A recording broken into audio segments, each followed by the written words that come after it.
Good morning students. Myself Mridula Sharma from Springfields Public School. I hope you all are solving your all practical questions in a proper register, because we are not going to repeat all these questions or all these topics that we are covering in these days again. Now in the ratio analysis, our last two ratios are left only. Today I am going to discuss those formulas as well as two questions also. And today I am giving you the last assignment sheet. Okay. Now our ratio is net profit ratio. The formula for net profit ratio is net profit upon revenue from operation multiply 100. So it means it just tells us how much net profit the company has earned during a particular financial year. So to check the profitability position, we can find out this ratio. For calculating the net profit, our formula is gross profit minus all operating expense minus non-operating expense.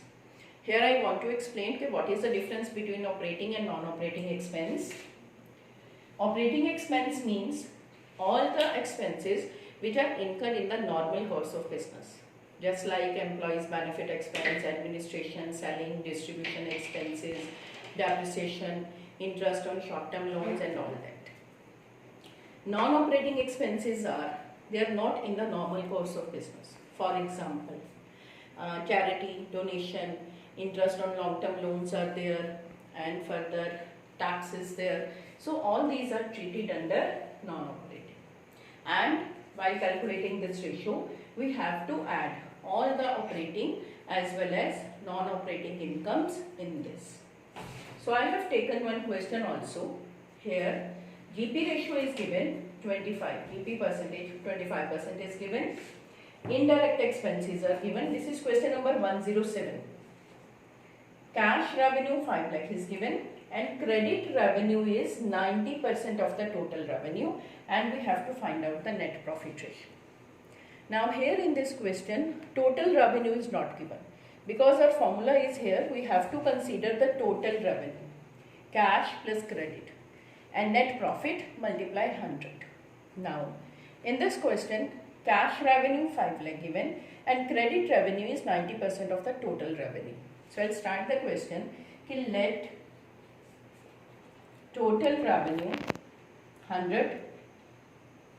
If credit revenue is 90% credit revenue, so it means out of this 100%, cash revenue will be 10%, and cash revenue is given also 5 lakh.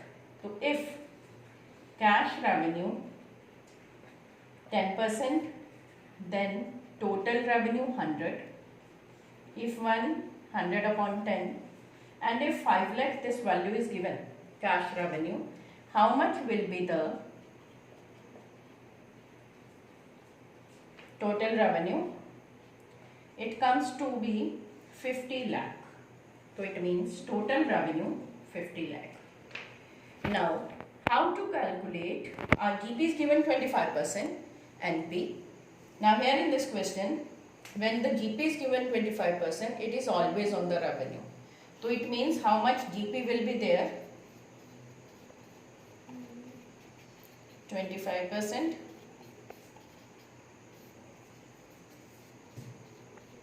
12,50,000 are GP. Now we can calculate NP. Out of GP, we will deduct all the indirect expenses. So here GP I have calculated. I am just writing down the value 12,50,000 minus indirect expenses.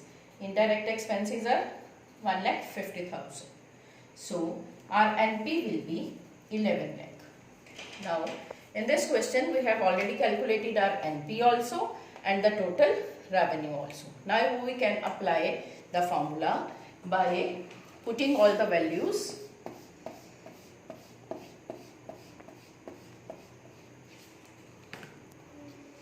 Net profit ratio is equal to, our net profit is 11 lakh divided by total revenue. Total revenue we have already calculated 50 lakh multiply 100. So our answer will be 22%. So Like this we are going to solve our net profit ratio. I hope this question is clear to you. Now our last topic, that is ROI. This is called return on investment, and this topic is also called return on capital employed. So our formula, this formula is generally calculated to check the overall profitability of the company. Okay, how much the company is having overall profitability it is generating. So our formula is net profit before interest and tax divided by capital employed multiply 100. Now, what is this capital employed? This capital employed means the capital invested by the businessman or the owner into the company. We can calculate the capital employed with the help of two formulas. Shareholder fund plus non-current liability. Shareholder fund means owner's fund, यानी owner ने कितना पैसा invest करा और इसके अंदर हमारा share capital plus reserve and surplus आ गया. और non current liabilities means how much money borrowed fund I have borrowed from outside sources. So this is called total capital employed. Another formula to calculate this is I have taken all the assets, non-current assets as well as the current assets. दोनों का total assets आ गए and then I have deducted the current liabilities from there. तो जब current liabilities minus कर देंगे तो बाकी का इफेक्ट हमारा क्या आ गया, share holder fund and non current liabilities. So these are the two formulas to calculate the capital employed. It depends upon the question के which terms are given. Now our question is given, we have to find out the ROI, that is called return on investment. Okay, how much money we have invested, how much gain we are having. Share capital is given 7,20,000. Current liability is given, reserve and surplus is given, non-current assets are given, inventory, trade receivables, cash and cash equivalents, long-term borrowings, long-term provisions, and then NP before tax is given. Now I have to find out ROI. Here in the question, we have to calculate NP before interest and tax. In this question, NP before tax is already given, but we want NP before interest and tax. So, NP before interest and tax will be 2,50,000 plus interest rate. Interest rate हम कौन सा लेते हैं, long term loans पे कितने percent interest देना है, debentures पे, पब्लिक डिपॉजिट्स पे. अब इस क्वेश्चन में 10% long term borrowings are given. तो 10% means this much interest we have to pay. तो 5 लाख का हमने 10% कैलकुलेट करा, 50,000 आ गया. तो this is the interest. The profit जो हमें गिवन है वो इंटरेस्ट के बाद का गिवन है. हमें इंटरेस्ट से पहले का प्रॉफिट चाहिए, इसलिए हमने इंटरेस्ट को वापस ऐड बैक कर दिया. तो अब ये मेरे पास NP before interest and tax आ गया 3 lakh. The second thing, capital employed I need. अब कैपिटल एम्प्लॉयड को कैलकुलेट करते हुए क्या क्या चीजें लेंगे, share capital 7,20,000, then reserve and surplus 6,50,000, उसके बाद लॉन्ग टर्म बोरोइंग्स क्योंकि ये हमारी नॉन करेंट लाइबिलिटी है 5 लाख, लॉन्ग टर्म प्रोविजंस क्योंकि ये भी हमारा नॉन करेंट लाइबिलिटी का ही पार्ट है 80,000. तो कैपिटल एम्प्लॉयड मेरे पास है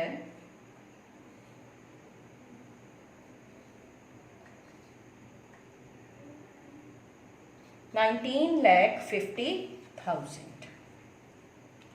I have calculated the capital employed also, and I have calculated the NP before interest and tax also. Now by applying the formula, by putting the values, we can calculate our answer.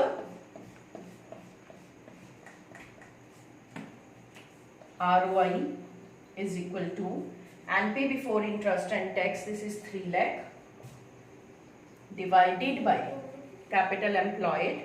Capital employed is 19,50,000 multiply 100. So our ROI will be 15.38. It will be my answer. So in this way, we are going to calculate our ROI or return on investment or return on capital employed. So these are the last two topics. Today I'll send the last assignment that you are going to solve. In the next video, I'll take your doubts. I hope these topics are clear to you. Thank you and have a nice day.